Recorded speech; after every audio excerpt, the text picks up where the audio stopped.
Sa mga nagdiwang ng mga at nagdiriwang pa ng kanilang kaarawan, happy birthday. Hindi ko po nabati si Sister Jen. Nandiyan ba? Nakalimutan. Sister Jen, happy birthday! At sa aking magandang inaanak na si Hannah, nasan ba siya? Wala. Ayan, happy birthday po sa ating lahat. Pastora, magandang umaga po. Kakamanghan, dami natin. Kahit umuulan. Di ba? Kaunti na lang yung nag-online. Dati tinanggal na natin yun para marami di ba? Pero ang banal na espiritu ang nagdadala sa atin dito. Amen? At alam namin, marami kayong ine-expect sa umagang ito, di ba? Ano ba ine-expect natin ngayon? Siyempre yung Word of God. Ayun. At ano pa ba ang ano ngayon sa July, Sister Blanks, di ba? Bukas daw yata, SONA, no? Tama ba? At walang pasok yata dito sa Marikina. Hindi po. At tayo po sa church natin, meron din po tayong SONA at tinatawag pong SOCA. State of the Nation, di ba? Ano? Address. Church address. So sa umagang pong ito, ipagpapatuloy lang po natin yung simulan ni Sister Mako. It's about dun sa Romans 12, 1 hanggang 8. So hindi ko na po babalikan yung napag-aralan natin kay Sister Mako kasi kasama po siya sa aking preaching today, this morning. Amen.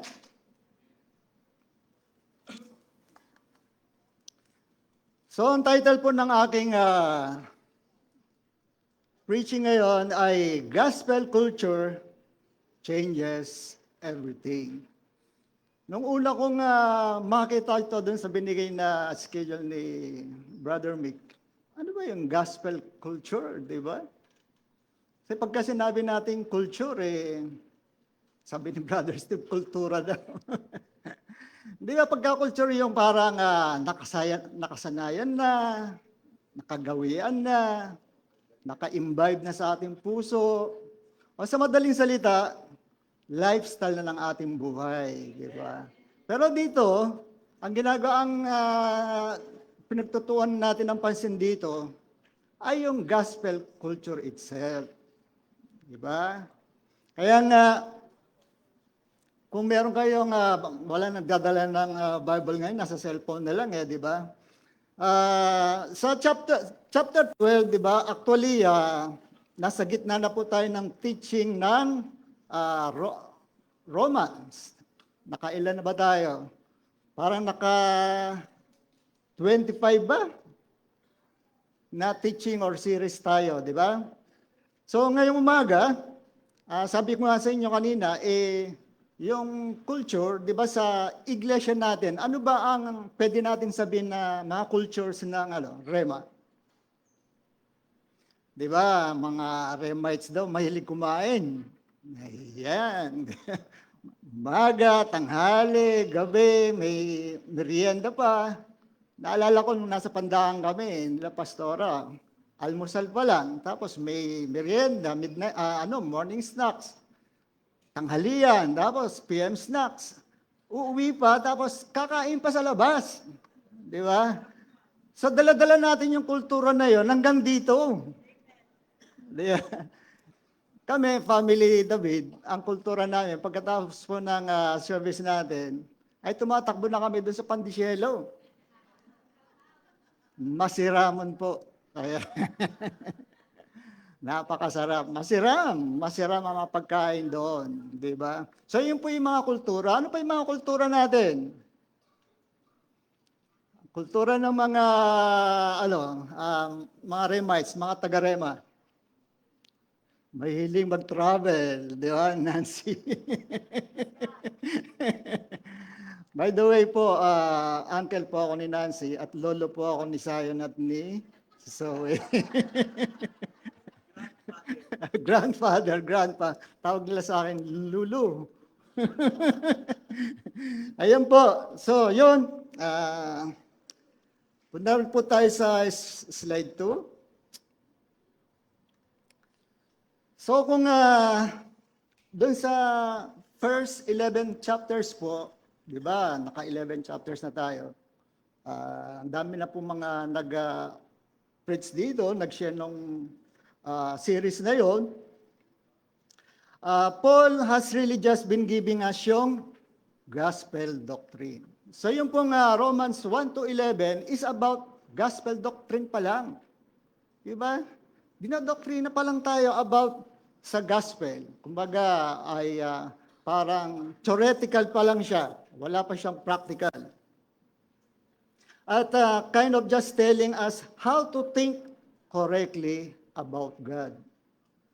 Yan po, kasama po yan sa Romans 1 to 11.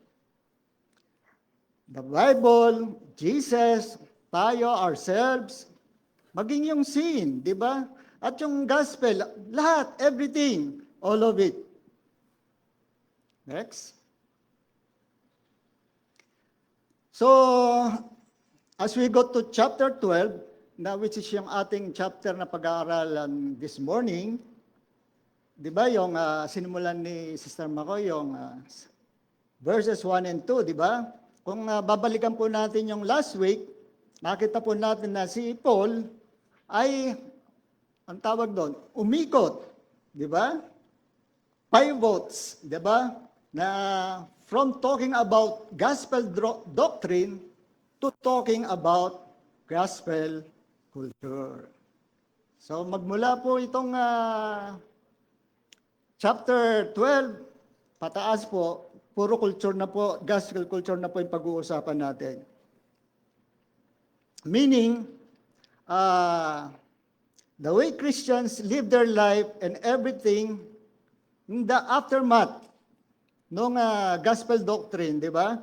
In the wake of everything that we know that is true about God and ourselves. Amen. And ito po ay napaka-significant po dahil para kay Paul or si Pablo,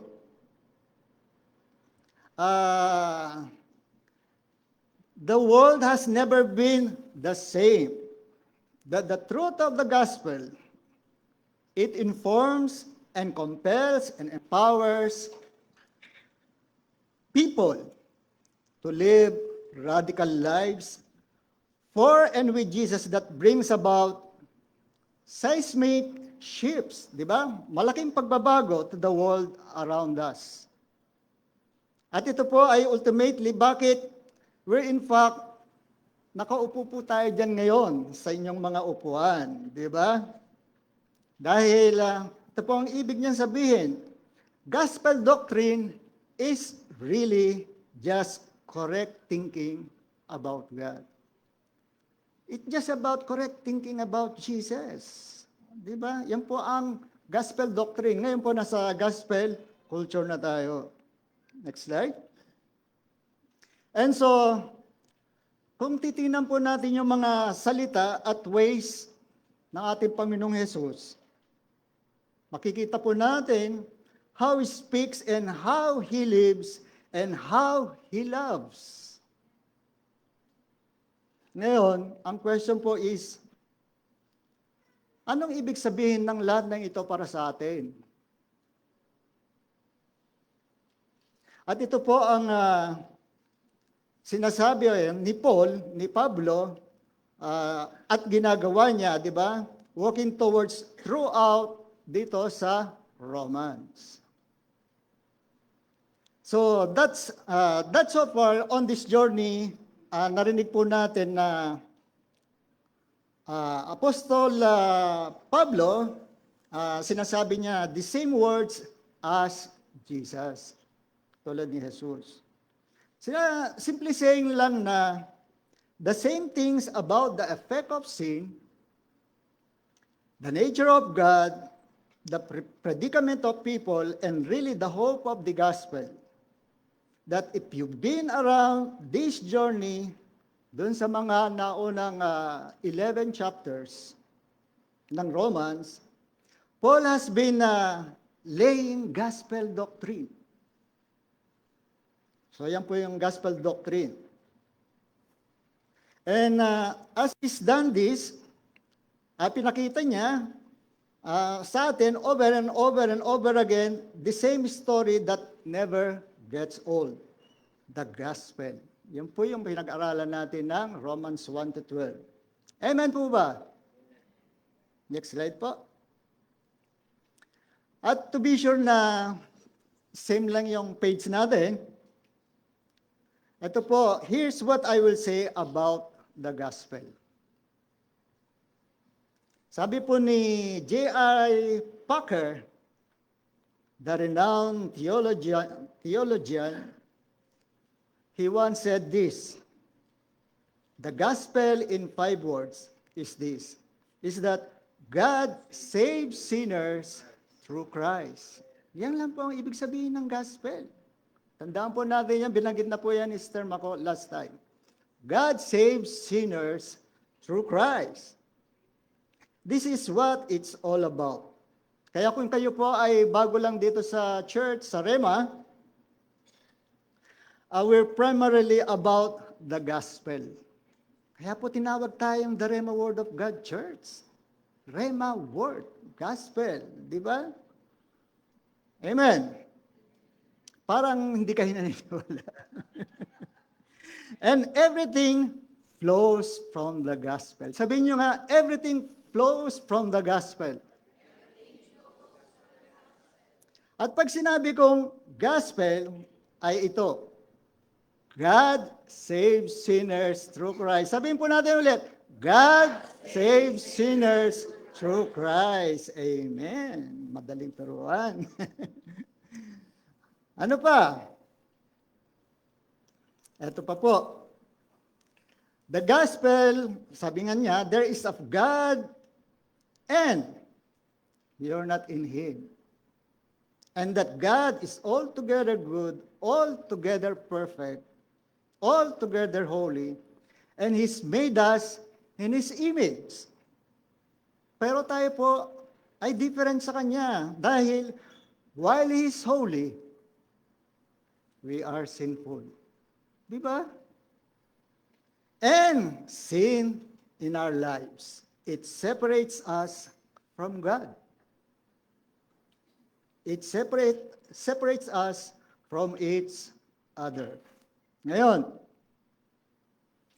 we don't like to talk about, di ba hindi natin gusto yung pinag-uusapan ng kasalanan, di ba? We can talk about, sabihin natin, mistakes and failures lang.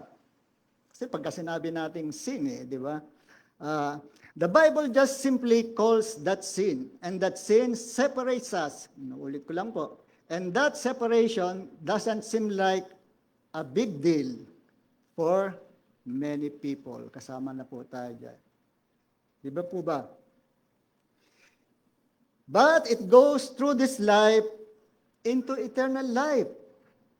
This is where we get into eternal separation. Yan po yung sin ng kasalanan, no? Cause niya, result niya, which is the terrible conscious reality of hell, na impyerno. But in the midst of that problem, yung sinasabi natin kanina na separation, God, out of love, steps into humanity or human history as the Lord Jesus Christ. Di ba? And He lives for us. Para sa atin. He dies for us. And He raises for us that even when we put our faith in Jesus, He takes our sin. Po. He gives us His righteousness. Kaya tayo po ngayon ay righteous people na. Diba? Amen. And He brings us back to God. Sa Kanya, kay God na po tayo ngayon. Na something that we cannot achieve sa sariling gawa lang natin. Ito yung gospel. And this is what the chapters 1 through 11 were all about. Introduction pa lang po ito. that Paul was laying down the foundation of gospel doctrine. Gospel doctrine pa lang po yung pinag-aaralan natin ngayon. Ngayon, now, here's what happens sa chapter 12. Nandito na po tayo. Although pwede natin sabihin na chapter 12 through 16, Paul transitions and he shows how gospel doctrine actually yields gospel culture. Foundation yung gospel doctrine, di ba? Bago yung application noon sa ating buhay, which changes everything. At pag sinabi natin gospel culture, what I mean is it's really just living like Jesus in the everyday stuff of our lives. Amen. Just living like Jesus sa lahat ng ginagawa sa everyday life natin. Yan po ang gospel culture. And this is who we are. Tayo, mga Christians, di ba? And this is why maraming tao, di ba? At maraming non-Christian have problems with us. Ano po ba yun? Kala nyo, di nagkakaproblema yung mga non-Christian sa atin, di ba? Pero hindi po tayo yun dito sa Rema. Because we claim to know the truth, di ba? We sing the truth, katulad kanina. Ngayon, we preach the truth. Sorry po, nawala.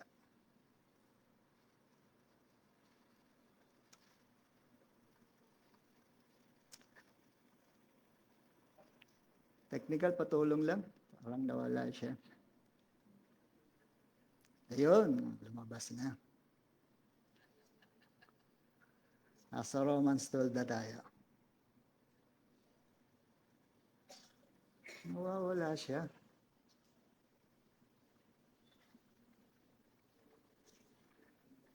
Basta nawawala pa siya. Technical glitch.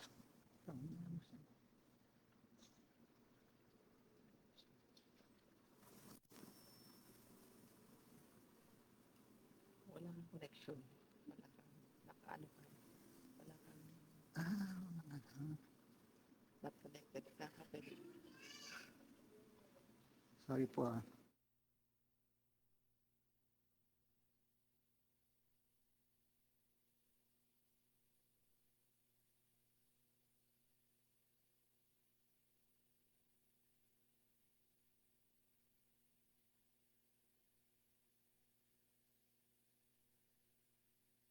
Sorry po. Pwede mag-connect. Pwede bang pa-connect? Sorry ah.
Okay, resume na po tayo. Tapos na po yung recess natin.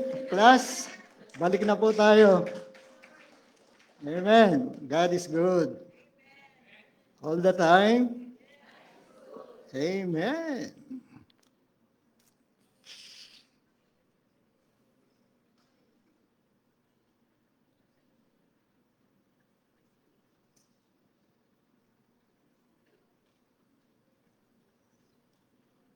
So sa slide, balik po tayo sa slide 10 ulit.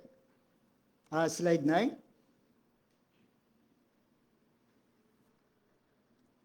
Slide 9. So ito po yung big question. How do we Christians who are having our minds renewed think about life as we live it? Diba? Pag nilay-nilayan po natin yung question na yan. At ito po ang sinabi po ni Paul about dun sa verse 3. For by grace given, next slide. For by grace given me, I say to every one of you, do not think of yourself more highly than you ought, but rather think of yourself with sober judgment in accordance with the faith God has distributed to each of you. So, though we are many, are one body in Christ, and individually members one of another, di ba? Sabi dyan, having gifts that differ according to the grace given to us. Yan po yung nakalagay dyan.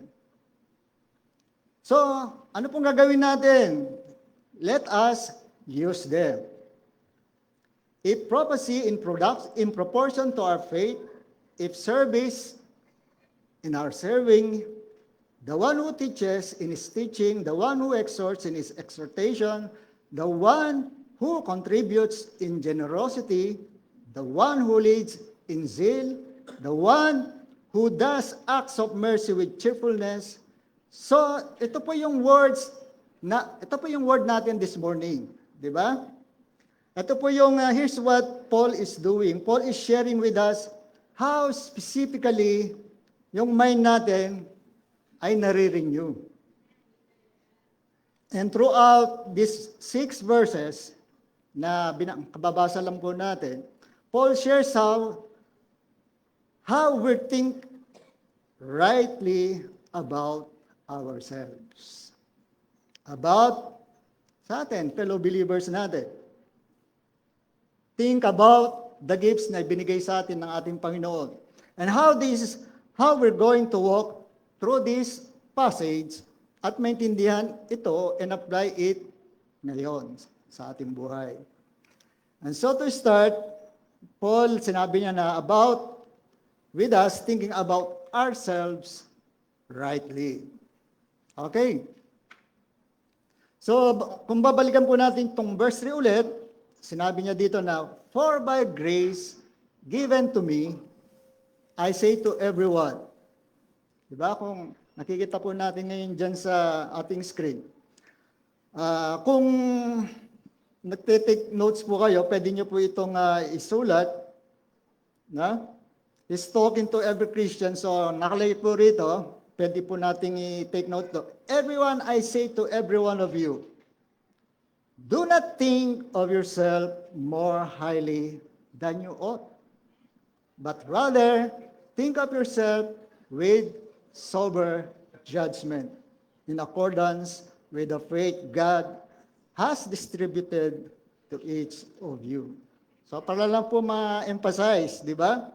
So, the place that Paul starts this discussion about renewed thinking, di ba napaka-interesting po? He starts with our favorite topic, pride. Hindi po fried chicken. Ito po yung, sa atin po sa Rema, hindi po natin gusto yung topic na ito, di ba? Tayo hindi po natin favorite yan. That we tend to think better of ourselves. Di ba? Minsan iniisip natin na without knowing it, parang feeling natin mas mataas tayo dun sa iba. Di man natin sinasabing ganun, pero yung ibang tao naman kasi ang nakakaalam, di ba? We're not sure about that, but in our world, di ba, we don't talk about pride, di ba? Mas maganda kung pag-usapan natin na we talk about self-esteem. Medyo mas magandang word po yan kaysa sa pride. Everybody's got to have a high self-esteem. So, imbis na may pride ka, sabihin mo, meron akong high esteem. Para gano'n, di ba? We got to really believe sa ating sarili.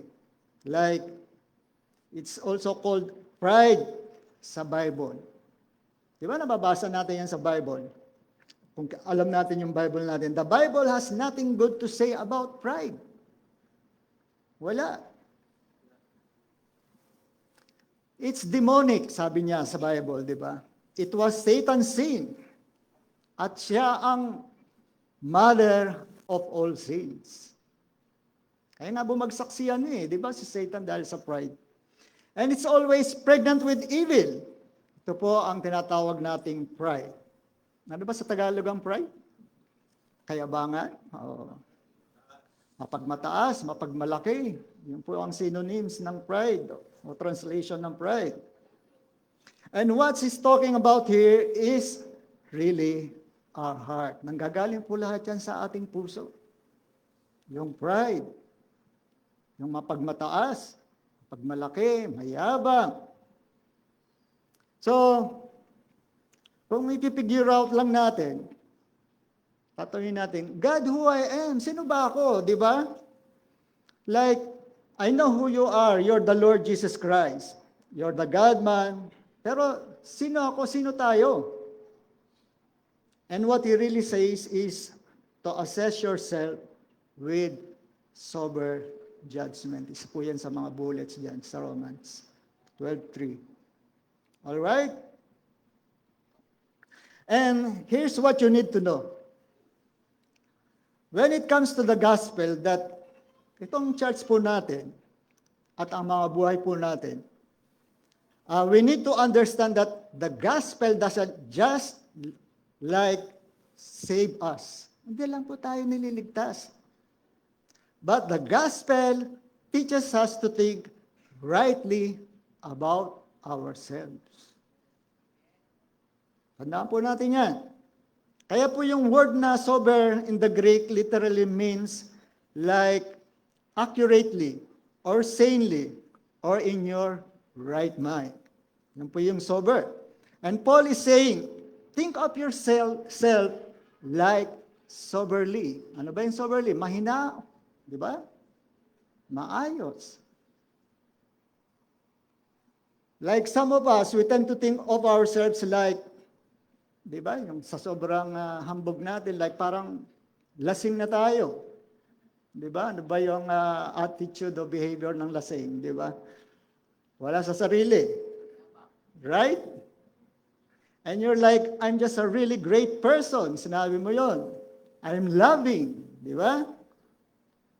Eh, yung mga taong nakapaligid sa iyo is like, no, you're not. I'm so kind. Sasabihin mo. Sabihin natin na, pogi ako. Hindi po ako yun. Hindi ko po sinasabi sa sarili ko yun. Masama po yun. And sabihin na natin na, I'm so loving. We don't tend to see ourselves like soberly, pagka ganun po, di ba? But we tend to see ourselves as more drunk. Yeah. Kasi yung mga sobrang nalasing, di ba? Nalango. Eh, wala po sa katinuan ng isip yan. Malalakas ang loob. Di ba? Ito po ang question. What has the gospel taught you about you? Ano ang itinuro ng gospel patungkol po sa inyo? Tanungin niyo po ang sarili niyo dahil tagal na po natin alam ang gospel. Ano po ang naituro nito sa inyo, di ba? And I'm glad na inas po natin yan. Here is the first thing. The gospel teaches you that you were so needy and so helpless that God had to save you entirely through the act of grace and by His power. Brothers and sisters, that if you were great enough to figure out life on your own, sa sarili mong kakayahan, hindi po darating si Jesus para mamatay sa krus, di ba? But He had to come and He had to live the life that you couldn't live. Di po natin magagawa yung ginawa ng ating Panginoon Jesus. And He had to die the death that you should have died. Di ba? Dahil sa mga kasalanan natin, dapat tayo po yung namatay, tayo po yung pinakaw doon sa krus. And He had to raise to give you the thing that you could never have on your own. Yung mga bagay na nandito, mga binless niya sa atin, di ba? O lalo na yung salvation. Di po natin makakamit yan, kundi dahil sa Kanya. Amen. Forgiveness of sin and new life. And church, sabihin na natin. Gusto ko po maintindihan nyo na that there can be a tendency, and this is for you who grew up in the church. Nagkakaroon po lang tendency pagka yung matagal na po tayo sa iglesia o mananampalataya, di ba? You've been a Christian for a really long time. Tulad namin, dekada na. Pangit sabihin ng dekada, years lang. And we can just get numb to it, di ba? Ano yung numb? Parang wala ka ng pakiramdam. Di ba? Patungkol doon. I said like, the gospel in 5 words again, God saves sinners through Christ. And all the Christians were like, sabihin natin na, we should, dapat nga, ano tayo, di ba? Nagsasaya tayo, biling, or nag-raise tayo ng hallelujah. Right? Remember the first time na nakilala niyo ang Panginoon at nabasa niyo yung gospel, dumating yung gospel sa inyo, di ba? At yung power ng gospel na yon ay napaka-powerful and sweet and sounded, and you were like, grabe, di ba nung bago tayo sa Panginoon, parang masyado tayong excited, di ba? Punong-puno tayo ng excitement. Gusto natin, lagi tayong nasa church. Di ba? Enthusiastic po tayo. So, napaka-amazing. Parang, kung titingnan natin, parang hindi kapani-paniwala na totoo, di ba? Pero tayo po, we are loved by God. Di ba? Sabihin natin, I have a Savior in Jesus. Sabihin din po natin, I am bound for heaven. Amen. Pero, yun, sabi ko nga yun, dahil sa ganun, parang nagkakanam na po tayo about this, di ba? Pero brothers and sisters, gusto ko po maintindihan natin na the gospel should permanently destroy and any sense of self-sufficiency and pride that you have, what it takes to make life work. And that should shape how you approach the rest of your life. Ang buhay po natin. Dahil, just as you were dependent on God, on God's grace to save you, you are now dependent on God's grace to sustain you. Ito importante, to sustain you. That you never outgrow the gospel. Di po ba? You never more pass the gospel, sabi po ni Apostle Pablo. So po, Apostle Pablo is simply saying, don't think too much, don't think too highly of yourself. Di ba, pinagmamali ka mo lahat ng mga nakalima ako ng PRC license. Meron akong mechanical, electrical, ano pa ba yan, civil, architecture, ganyan. Lahat yan, meron akong PRC card yan. Ba't mo pagmamayabang yan di ba? Wala namang masama na meron kanyan, pero hayaan mo yung mga ibang tao ang nakakita niyan. Di ba? Amen. So, this is a warning to avoid thinking too highly of ourselves. At sinasabi ni Pablo, don't think too little of yourself din. Di ba? Kung meron din may mga tao na ang tingin nila sa sarili ay napakataas, Meron din yung mga tao na ang tingin nila sa sarili ay napakaliit. Di ba? Parang langgam lang, ganyan. Pagpasok dito, di ba? Sobrang hiya niya. Sa sobrang liit ng pintuan, nagkasya siya. Dahil ang tingin niya maliit di ba? Pupunta siya doon sa pinakaduluhan doon, sa KKK doon, di ba? Dahil nahihiya siya, ang tingin niya sa sarili niya, wala siyang di ba? Kasi nga, sabihin niya, grade 1 lang natapos niya, ganyan. Hindi po tayo dapat ganun, hindi po natin dapat isipin sa sarili natin yun, di ba? Pero kung ang tatanungin, mas okay na yun kasi yung sobrang yabang ka, di ba? Pero sabi nga, dapat balanse lang po tayo. Parehas po na hindi maganda yung dalawa na yan, di ba? At while humanity is depraved with sin, you are nevertheless God's great treasure. Alam niyo po ba yon? Like God loves you. And I know marami pong mga klaseng mga kwento, di ba? Kahit dito siguro sa inyo, kahit hindi nyo sinasabi. Yung hindi namang significant and valuable in the sight of God, pero all humanity has dignity. Kahit yung sinasabi po natin kanina na maliit ang tingin niya sa sarili, may dignidad po yan. Di ba yung mga sinasabing nasa laylayan? May dignidad po yan. May value, may worth, at may purpose pa rin, regardless of who you are. Sabi nga, mayaman ka man, mahirap ka man, may pinag-aralan ka o wala, di ba? Or where you come from, what your background is, what you believe, and kung ano man ang mga ginawa mo. And so, para sa akin, this is attention that I have to live in that. Like the doctrine of human depravity is absolutely real. Naniniwala po ba kayo doon? Absolutely true. Ako po, hindi ko po masasabi na I'm a good man. Di ba? Pag sinabi mong I'm a good man, yun nga, pride na naman yan, di ba? So, if you are new, di ba, bago ka lang po dito sa ating iglesia,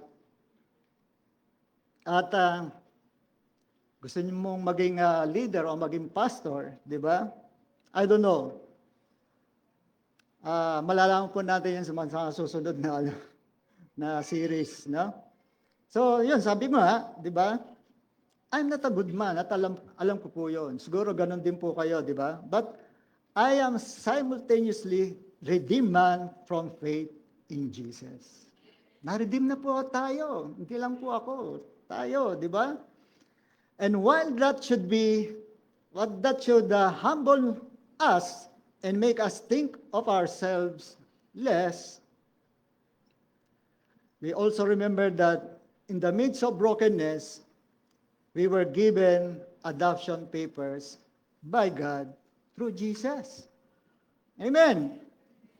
And we are now the children of God. Anak na po tayo ng ating Diyos Ama. Amen po ba? And so, pag sinasabi natin we are not good, we are not significant, kailangan po natin magkaroon ng balanced, realistic view of ourselves. Balanced, realistic view of ourselves. In other words, we need to see ourselves as God sees us. Dapat kung anong pagtingin natin sa sarili natin, katulad din ng pagtingin sa atin ng ating Diyos, di ba? Not in comparison sa iba. Huwag po tayong magkumpara sa iba. So viewing ourselves soberly and accurately. And Paul is saying that this is what it looks like to have our minds renewed. In light of the gospel doctrine, kanina sinabi natin, yung Romans 1:11, that he's been laying for 11 chapters, sabi ko nga. But even more, kung babalikan po natin yung verse 3, Paul continues on and he says, to think of yourself according to the measure of faith that God has assigned. So kung sa unang tingin, like sa ibang mga tao, di ba? We'll look at this and assume that this measure of faith means that God has given us kind of different amounts of faith to use. And that Paul is telling us also to base our opinion on ourselves based on how much faith we have. Di po ba? Di ba? That makes sense, di ba? So, gusto ko po maintindihan natin na that's not what this is saying. So, ito po, the word measure in the Greek is the word metron. So, doon pala galing yung metro, no? Yung word na metro galing, no? Metron, yan. So, Paul is talking about the standard of measurement, yan, no? God has given all the same standard of faith. Faith in the finished work of Christ.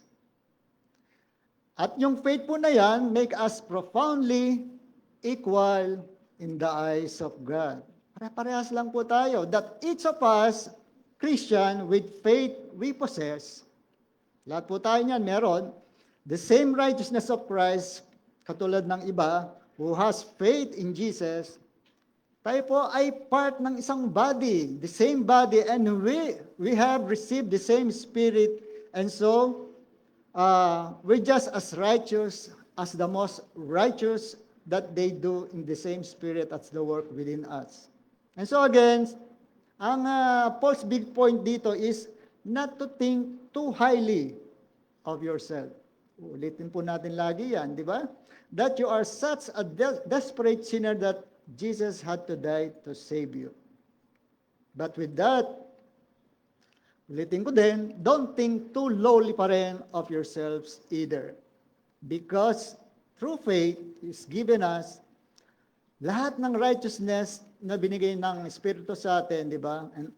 And all this church, please, pakinggan po nito. All of this is a call to profound humility in the life of a Christian. Ito po ang standard of our faith. The standard of our faith is sino? Si Jesus. At pag siya ang standard of faith natin, we measure ourselves against Him, against Jesus, and not everybody else. At pagka ganito po, there is no room for pride. Di ba? We don't compare ourselves to other people dahil, di ba? Sabihin natin na we can go at a store at titingnan mo yung neighbor mo o yung katabi mo, di ba? Sabihin mo sa kanya, dude, you're doing pretty good. Di ba?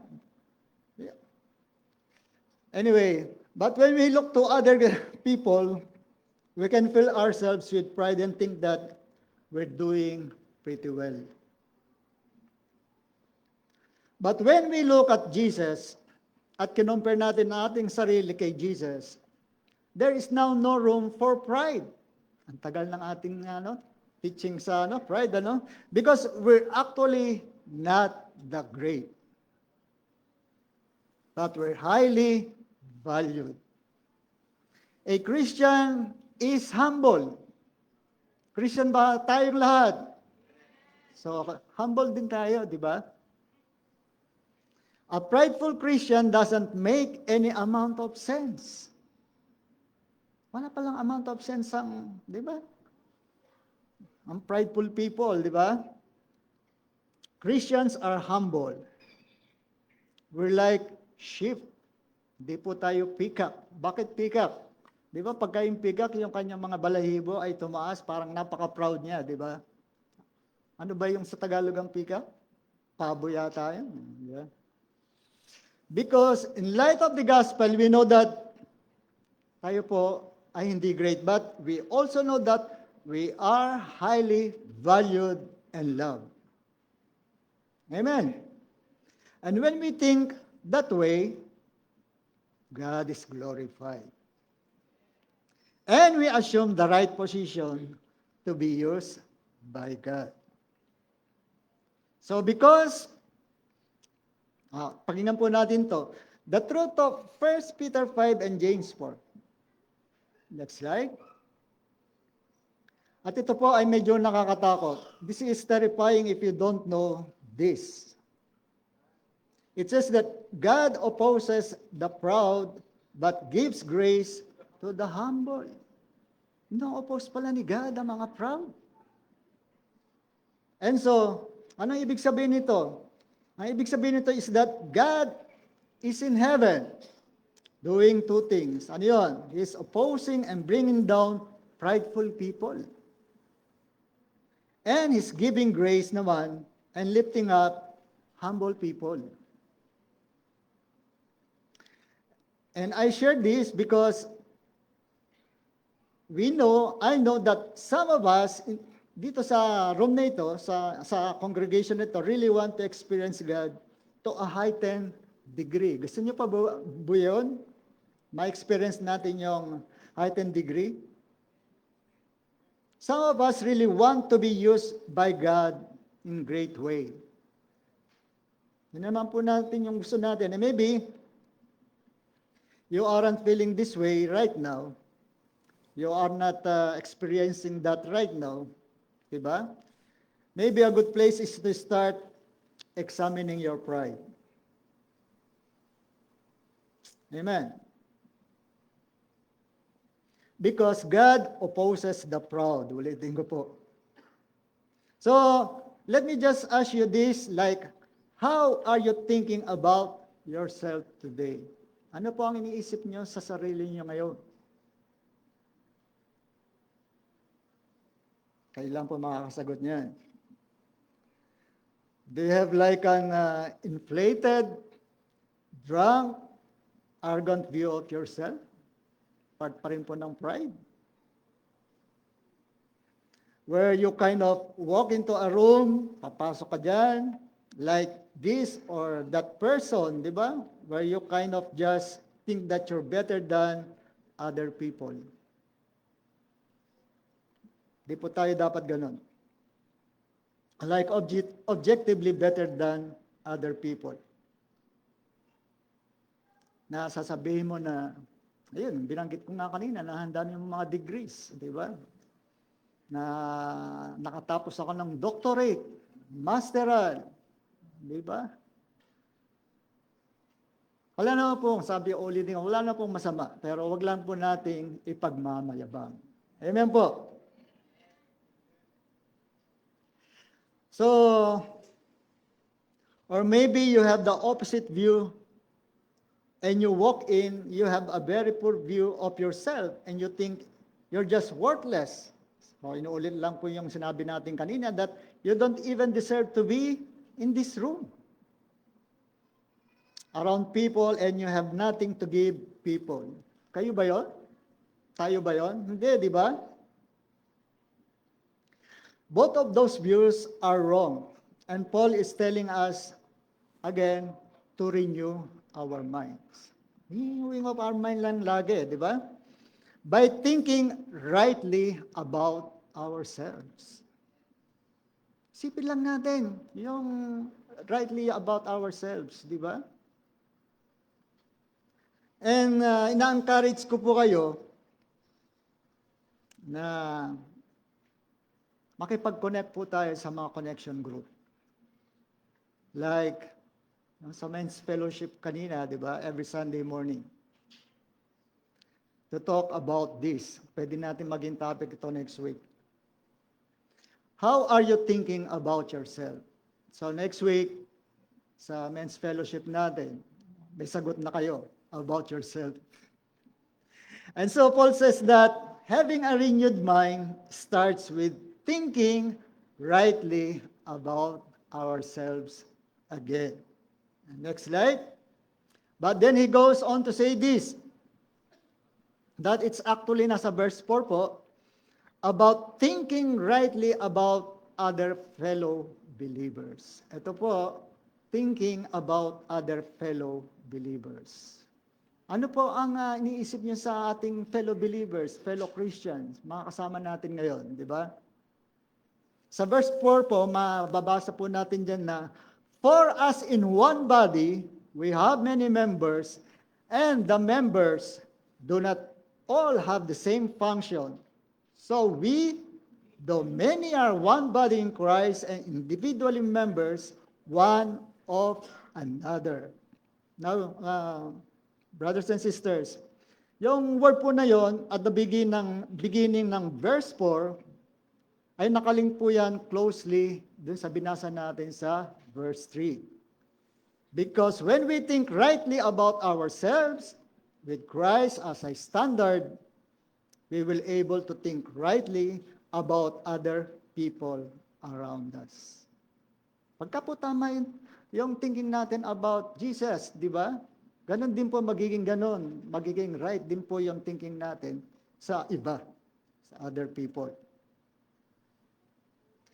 So, and this is Paul's favorite analogy through these 13 letters that talk about the church. So, ang analogy po nito, Paul says, that church, we're kind of like a body that we have many members. And just like our body has many different parts, ano ba yung mga different parts ng ating body? Like fingers, toes, eyes, ears, all this stuff, di ba? We are all in fact different. Kahit yung mga kambal, di ba? Magkaiba po yan. And at this point is that we need each other and member, di ba?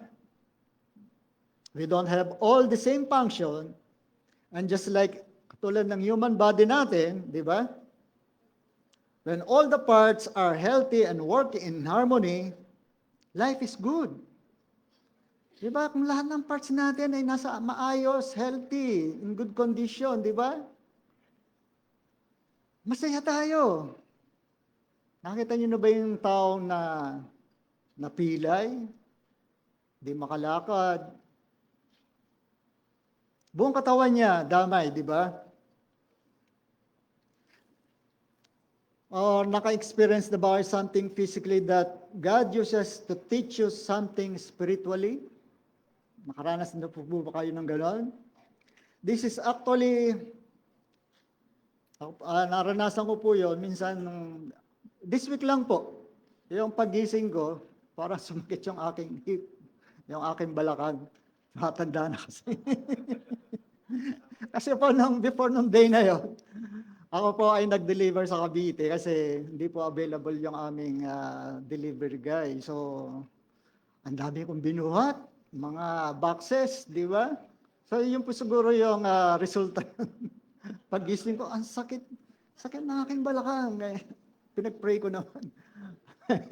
Maya-maya, sumakit naman yung ulo ko, yung parang may migraine, parang magkakadugtong-dugtong di ba? So, buti na lang, nawala. Praise God. Yun po. And parang literally, I was just sleeping and got hurt, sabi ko nga kanina, di ba? But it started off with just, etong aking back is hurting a little bit, and then all of a sudden, like, yung hip ko po ay started tightening up, and then, yun nga, nagkaroon po tayo ng migraine, di ba? So this is what Paul is talking about.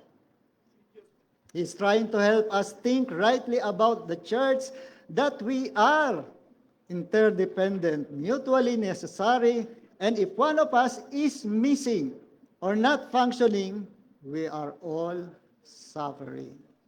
Di ba? Pag nawala yung isa sa atin, nagsasuffer po tayo lahat, di ba? Kahit yung sinasabi natin na di naman kagamit-gamit, magsasuffer pa rin tayo dahil may purpose pa rin siya dito sa ating church. Lahat po tayo, di ba? Amen. So, before we get into that, let me just say this. People don't just have gifts. But people are gifts. Tayo mismo, regalo, handog. Amen. Di ba? But do you view people like that you don't just bring a gift to the body of, sabihin natin sa ating church, sa Rema, but ikaw mismo ay gift sa Rema. Sabihin mo, I am a gift to Rema. Amen. So Paul is saying, what is true of the human body is true of the body of Christ. That there is no such thing as an unimportant or worthless believer. Lahat po tayo, importante, di ba? Amen. Kaya yung mga ating, ang tawag din sa mga, yung sa helps natin, napaka-importante niyan. Kasi pagka wala po yan, ano mangyayari sa ating building area, di ba? Sa ating sanctuary. Hindi po kaaya-aya, di ba? Kaya lahat po tayo importante. Amen. Para pong, if you think about the way that, sabi mo kanina, your body works, di ba? Like, how does your body take care of the needs of its other parts? It's through other members of the body. So when, katulad yan, pagka masakit yung hindi naman, pag tayo po ay gutom, di ba? Our stomach is hungry. Di ba nagsasend po yan ng message up to the brain? At sinasabi niyang, pakainin mo ako. Feed me, sabi niya. Now, how does my brain naman respond to that? O yung brain nyo, paano siya mag-respond doon? It doesn't just send down like a magic brain message na sinasabing, no, you're not. Hindi, di ba? But it sends a message sa ating mga kamay that says, put something in my mouth. Di ba minsan, di mo naman iniisip, parang automatic siya, di ba? Napaka-powerful ng brain natin. At tulad yan, tinaas ko yung kamay ko, hindi ko naman siya inutusan, di ba? Parang gano'n. And this is what we do ngayon, guys. It's the same way when God wants to care for His body, meaning, ang iglesia po natin, He uses other members of the body. And so, that means, pagka ang mga tao po, o yung mga members ay disconnected from the body, they cut themselves off from God's ultimate plan of provision and protection and power. See, di ba? God has designed it so that we all need each other. So, pag tayo po, when we think rightly about ourselves and rightly about others, we realize that we're incomplete, insufficient for life, at least for God, intentions for life without deep and meaningful involvement in the church. Like, we need a church. We need the church. Kailangan po natin ng church. The church is God's plan. Hindi niyo po ba alam yon? And look, di ba? Alam natin na dito sa congregation na to, di ba? Marami na rin akong mga nakausap sa inyo. I know that there are many people here who have really hurt by a church or church members o lalo na leaders. At alam ko din na some of you, di ba? It's a miracle in and out of yourself that you've been even sitting ngayon, di ba? Right now, because you've just wanted to kind of throw away the whole idea of the church and never step into a church again because you look at your experience. Kaya marami po yung nawawala sa church natin, di ba? Na-stumble. You look at the church globally and you've seen the church do horrendous things. Di ba? Dami natin nababalitaan. Mga malalaking churches sa US, international. Dami po mga nagsasarang malalaking churches ngayon. Dahil po sa napaka-horrendous na ginagawa ng mga churches nila, mga leaders nila. Amen. Terrible things that have hurt them, their members, or someone you love. But, kung ikaw po yun, pagignan po natin to. Number one, Kami po, kung nakasama po kami ng loob sa inyo, patawarin niyo po kami. Sabihin niyo sa kapwa niyo. Di ba, without thinking it, di ba, minsan, di mo lang siya nahay, sumama na yung loob niya sa'yo, di ba? Magpasorry ka doon. And I want you to know that God hurts alongside of you because He hates when the church hurts. Di ba? Ayon na ayon ni God na nasasaktan na ang kanyang iglesia. Di ba? The church has sinned because people have sinned. Sin na naman, di ba? And while the church is not perfect, it is God's plan for His people to thrive and bring transformation and joy and good news dito sa atin, di ba? Sa ating community at sa buong Pilipinas, sa buong mundo. That the church has done horrendous things. The church has done horrendous things, but we can just throw it away because, di ba, parang mother na natin yan eh. Kaba, pwede mong itapon ng iyong nanay, di ba? It's God's plan for our thriving mission in the world that we cannot throw away the church, di ba? And disconnect from her even when she doesn't get it right all the time. Wala pong perfect na church. Di ba? Kahit po yung church natin, di po perfect. Amen. And if kayo po ay nandyan ngayon, di ba? At you finally found a perfect church at Rema. Yan, sinasabi ko na, perfect church na tayo, di ba? Just give it a couple of weeks, a couple of months, di ba? Tapos biglang na-upset ka, di ba? We're going to frustrate you. You might even get your feelings hurt by someone dito sa church. So sabi ko na, we're not a perfect church because, bakit? Lahat po tayo ay makasalanan. Diba? Taas po dito yung hindi nagkasala, ang kamay na hindi nagkasala. Diba? We're all sinners. But I can say is by the grace of God and through the Spirit of God, that when things do happen like that, you got to be the first people to repent. Di ba?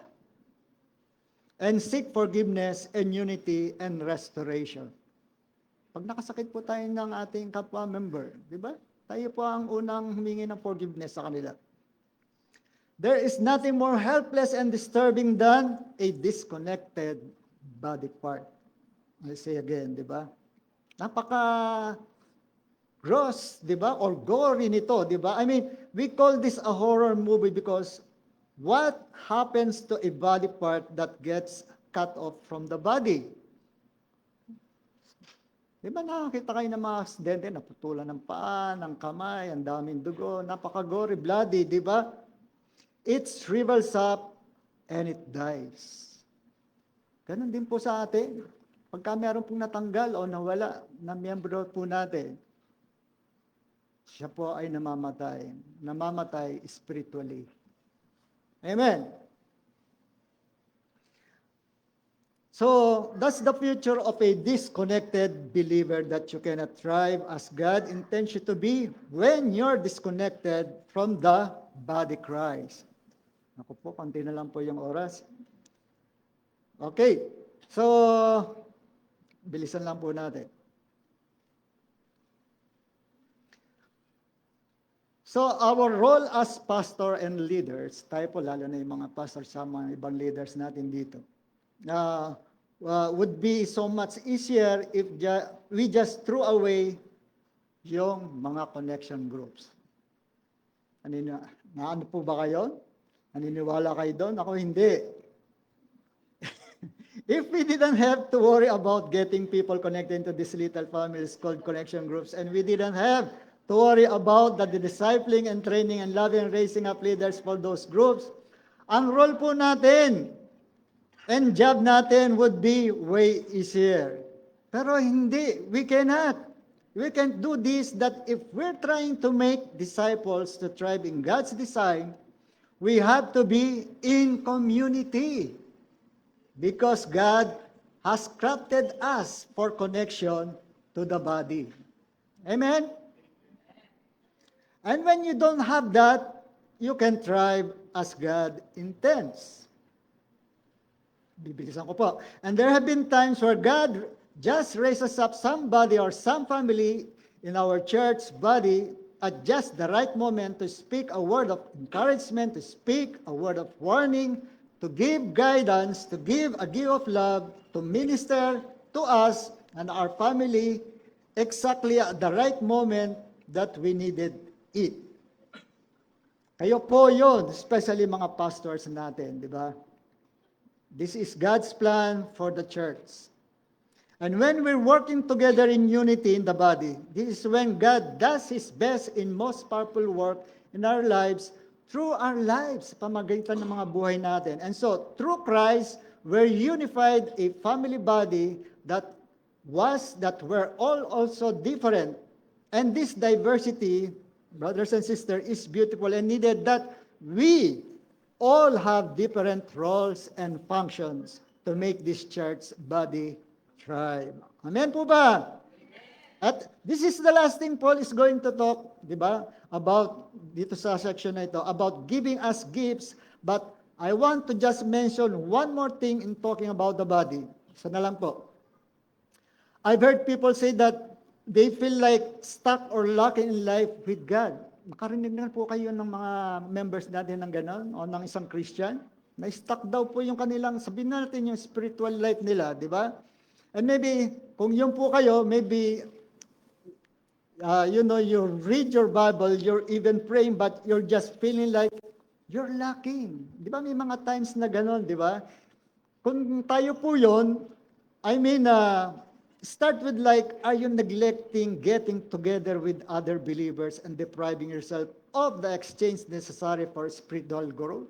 Kaya po yung church natin, ang dami pong mga connection groups, di ba? Merong men's, women's, youth, ano ba? Worship team. Kailangan po natin yan na makibahagi sa mga ganong connection groups.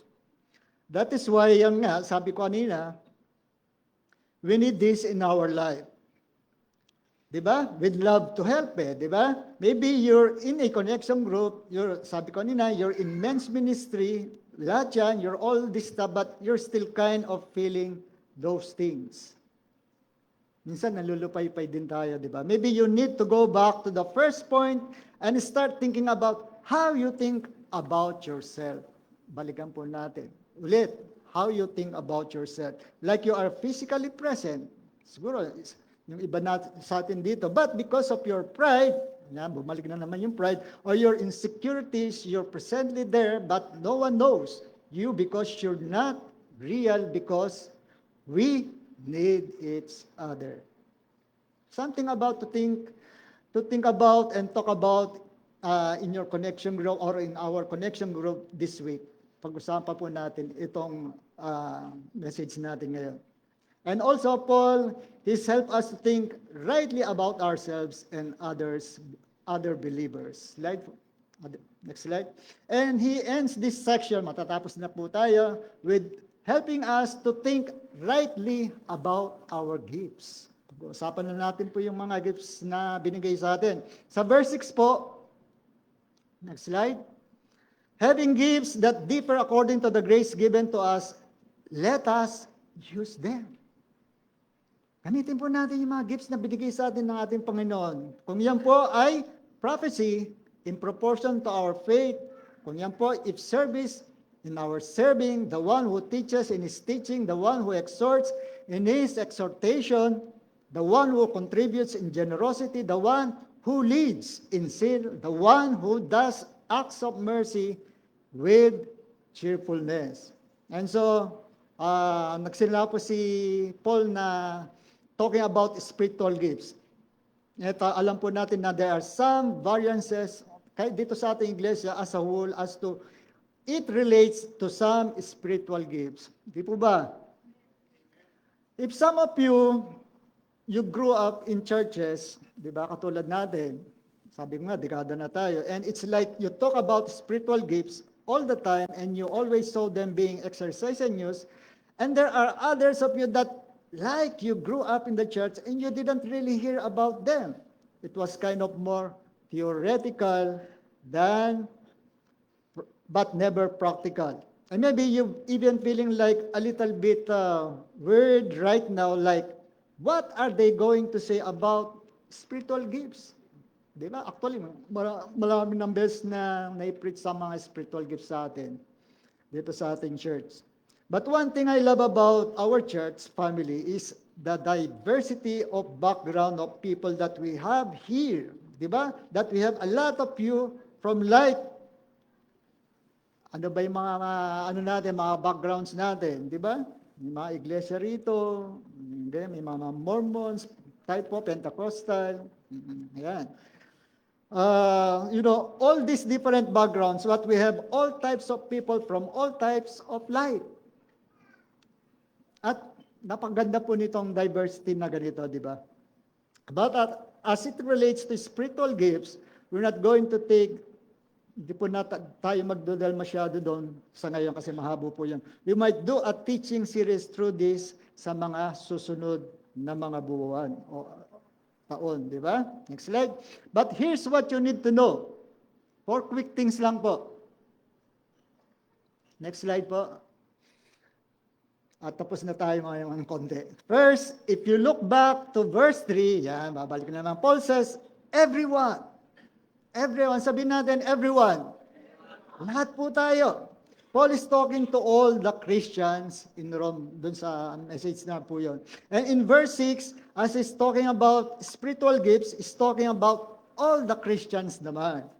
That whenever Paul talks about spiritual gifts, he speaks this way, that every follower of Jesus gets at least one. Alam nyo na po ba yung gift nyo? And I need you to understand this. You are gifted by God. We are all gifted by God. You are gifted for God. You're gifted and you're gifted to love and to serve the world around you. Amen. Pangalawa po, throughout the New Testament, there's actually 4 different lists of spiritual gifts. Alam niyo po ba yon?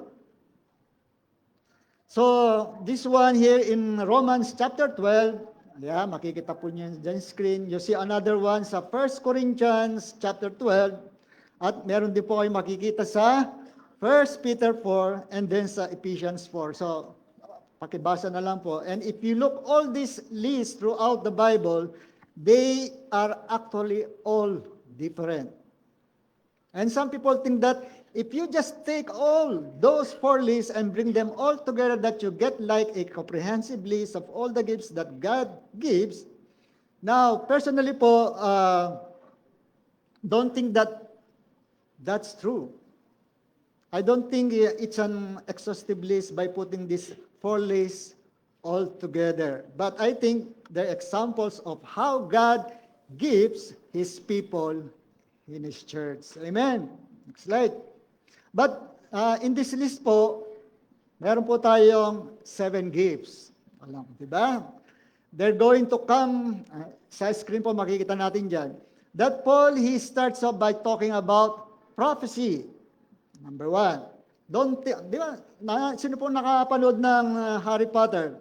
Di ba? Just like yung Sorcerer's Stone or whatever, di ba? Gumamit siya ng prophecy doon. Prophecy is literally just speaking God's truth boldly to bring about conviction. And service, number 2, service. It's just helping others in very practical way. Some of you are gifted in this way. You just know when people are hurting and in need and that you just serve super well. Yan. Teaching naman, it's making the truths of God clear and acceptable. This is what I'm attempting to do right now.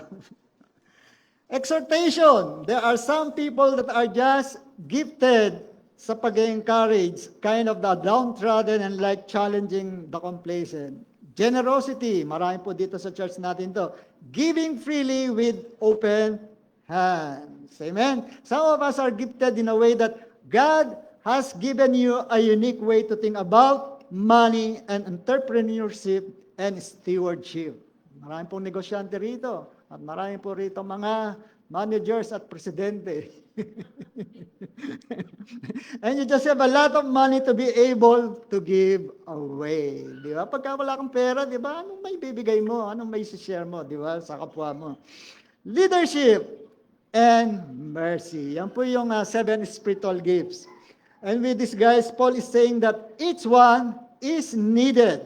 Each one is holy. Each one is an act of worship. Amen. At pagka tinanong po natin yung list na yan, you might be thinking like, shouldn't all these things like a mark of a Christian's life? Di ba?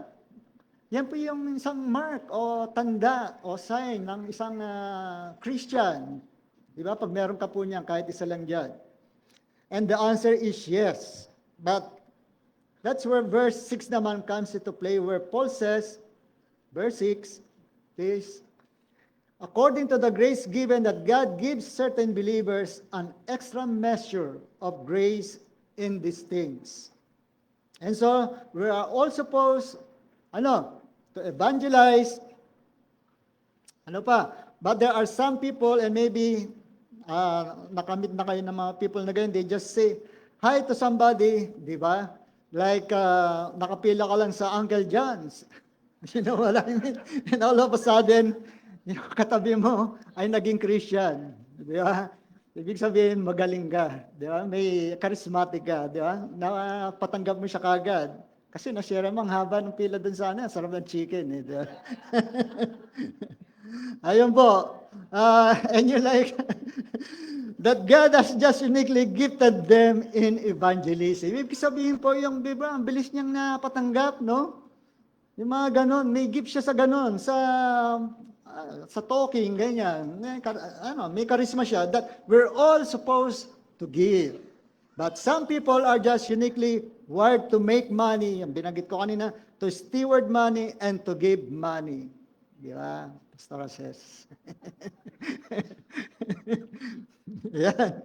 So, we're all supposed to serve, but then there's those people who just know how to bless people and how to serve.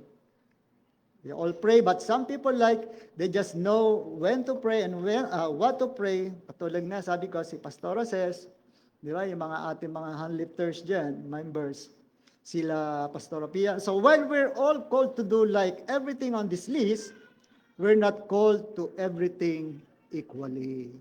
Amen. So we need to figure out how we're gifted and devote yourselves to this in the church. Alam niyo na po ba yung gift nyo? Amen. Hindi lang po sa pagkain. Kainan. And this leads to the third thing to know about spiritual gifts. Ayan. Which is a question that you're like thinking right now, how do I discern what my gifting is? Alam nyo na po ba, paano nyo madidiscern kung ano yung gifting nyo, lalo na sa mga bago, di ba, mga kabataan? I don't know if there's a great way, a perfect way na gawin yon. There's this, makikita nyo po dun sa screen, di ba? Some of you, if you're grown up, like, meron ba mga katulad ng college ministry or church, katulad ng Doxa Church, di ba? You've taken like spiritual gift inventory. Actually, ginawa na po natin to sa Pandakan, di ba? Nagpakaroon tayo ng inventory of gifts para malaman po natin kung ano yung gift meron ang mga church members natin. You think with ability like, what do you actually good at and think soberly? If you're like, sabihin mo na, good leader ako, and then everybody looks behind you and there's no wonder, you're like, no, you're not a guy, di ba? You're not that guy. You're not a leader. But think accurately about like, what's your ability? Accurately. Di ba? What are you actually? Ano ka ba? Siyempre, tao na. I don't know. It's one of those mornings, di ba? What are you good at? Saan ka magaling? Saan ka maayos sa gumawa ng mga ganito, di ba? Then you think about affinity. What are you passionate about? Di ba? Panonood lang ba ng Netflix? Hindi. Like, what needs are you drawn to? Di ba? Ano ba yung mga needs na nakaka-drawn sa'yo? Like, what ministry excites you? Lahat po ng mga tao dito, na-excite sila dito sa worship ministry, di ba? Lahat po, gustong kumanta, tumugtog. Naka-excite naman kasi, di ba? So, ano pa yung mga experience like, what ministry, etc. And maybe it's like, for some of us, we need to think back at some of the experiences na and the pain that we went through in our life. Makakatulong po yan sa pag-determine ng kung ano yung mga gifts natin. Because sa 2 Corinthians po, hindi na po natin ipapakita sa chapter 1, Paul talks about this that he suffered greatly so that he can then give encouragement. Di ba? Kailangan madaanan mo muna yung mga pain bago ka siyempre makapag-share ng encouragement to those who are suffering by the grace that He's received. Si Paul po yan. So ganun po, nabasa ko po sa Doxa na sila po ay meron silang recovery ministry. Tayo po wala nun di ba? Recovery ministry, bakit tinawag yun? Dahil yun po ay para sa mga addicts, mga former alcoholics, that God set free and found freedom from substances. Dapat siguro meron din tayo dito sa ating church, di po ba, Pastora? Affirmation like, what do people tell you that you're good at? Di ba?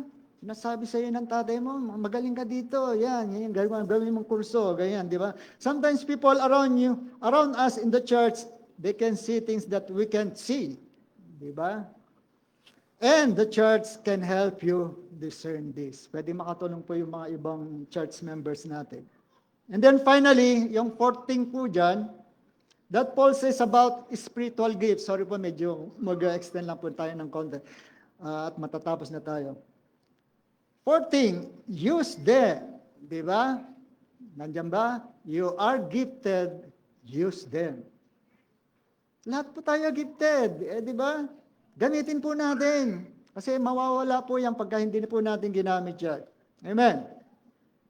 So use them. God has created you for service. Diba? Marami po tayong narinig na that God didn't save you to sanitize you and to set you on the sanctified shelf. Diba? He saved you to send you into service. He saved us to send us into service. If your Christian life basically just consists of you showing lang dito sa church, di ba? At diyan ka lang lagi sa nabili mong upuan. Amen. Ano ba? Trying to be a better church at then like giving more. If that's what your Christian life is all about, you're missing the life that God has for you. Kung nakaupo ka lang po dyan, di ba? At hindi mo po ginagamit yung gift na binigay sa'yo. Hindi ka kagamit-gamit sa iglesia. Paul says in 1 Corinthians that when we come together as the church, everybody should come bringing something. Again, everybody should come bringing something, offering something. Dapat hindi po tayo zero. There should be no one who solely just comes to church to the church. Minsan ganun po ang pakay ng mga ibang Kristiyano, di ba? Ay, malungkot ako ngayon, kailangan punta ako sa church. Wala akong pera ngayon, baka mamaya magbigay sa akin sa church. So, mga ganun po ba, di ba? That when you come to church, when you gather together with the body, you kind of say and ask like, what role I am playing here? Yan po yung tanungin natin, di ba? Ano ba ang role? Anong ginagawa ko dito? Like, how do I serve here? Who can I love here? Di ba? Pagka sinabi pong love here, hindi po isa lang. Lahat po tayo, mahalin natin ang bawat isa, di ba? I love you. That is what we do as the church because this was the posture of Jesus and how He lived towards us. Church, the big idea is that, again, you are gifted. Again, use them. The church needs you. This is the way that God has designed the church to function. Di ba? Pag wala po magpipreach, di ba? Paano po may share yung message ni God sa congregation? Di ba? Amen. And we can thrive unless we're all together in unity doing this. Use them. This is how we thrive together as the body of Christ. At bago po tayo matapos sa church, let me just say this. Before we consider using our spiritual gifts, tandaan po natin yan. And before you do the Christian, di ba, I remember sa San Miguel dati, nagpapakonduct sila nung Enneagram, di ba, Pastora? Dito rin, ginawa natin pero Christian Enneagram, di ba, ang ginamit natin to figure that out and before you start trying to serve. Siguro minsan po pagka nagpaano po tayo, nagpa-inventory tayo ng mga gifts, di ba? You need to make sure you're actually come and accepted the greatest spiritual gift. Ano po yan? The salvation of Jesus. Yun po ang simula, kailan? Ano po yun? Prerequisite po yun. Di ba? Hindi ka po makakapag-serve unless in-accept mo yung the greatest spiritual gift of all. The salvation of Jesus. If you're not in Christ, guys, you need Jesus. Sa mga hindi pa po nakakilala sa ating Panginoon, you don't need to get in a connection group right away, right now. Tanggapin mo muna si Jesus Christ. You don't need to start giving. You don't need to figure out what your spiritual gift is. You need to come to Jesus. Amen. And our God, your God and I'm not. Di ba? Si God yan kung sinasabihan natin. Kung ako, sarili ko tayo, we have seen, and ikaw God, you have salvation. Ganun din, binigyan tayo ng salvation. I'm asking you to take my sin, Lord Jesus, and bring me in relationship to God, and I'll follow you for the rest of my life. Sa mga po, hindi pa po nakakilala kay God. So, kailangan po natin gawin yan. Importante po yan. Come to Jesus. And if you are Christian naman, brothers and sisters, before you go out of this building, di ba? And start serving, set your eyes on Jesus. And start worshiping. Minsan po, nakakalagkaan natin yan. Marami pong paraan ng pag-worship. And let the worship stir some worship and some wonder and some awe and praise in you that propels you out of here to go and live and love like Jesus. Amen? At yan po ang gagawin natin ngayon. Pwede po tayong tumawag worship team. We're going to sing some, kahit one song to our Lord Jesus. Worship Him for who He is. We don't just keep singing like, di ba? But we start living like Jesus, using what is given us to serve the people around.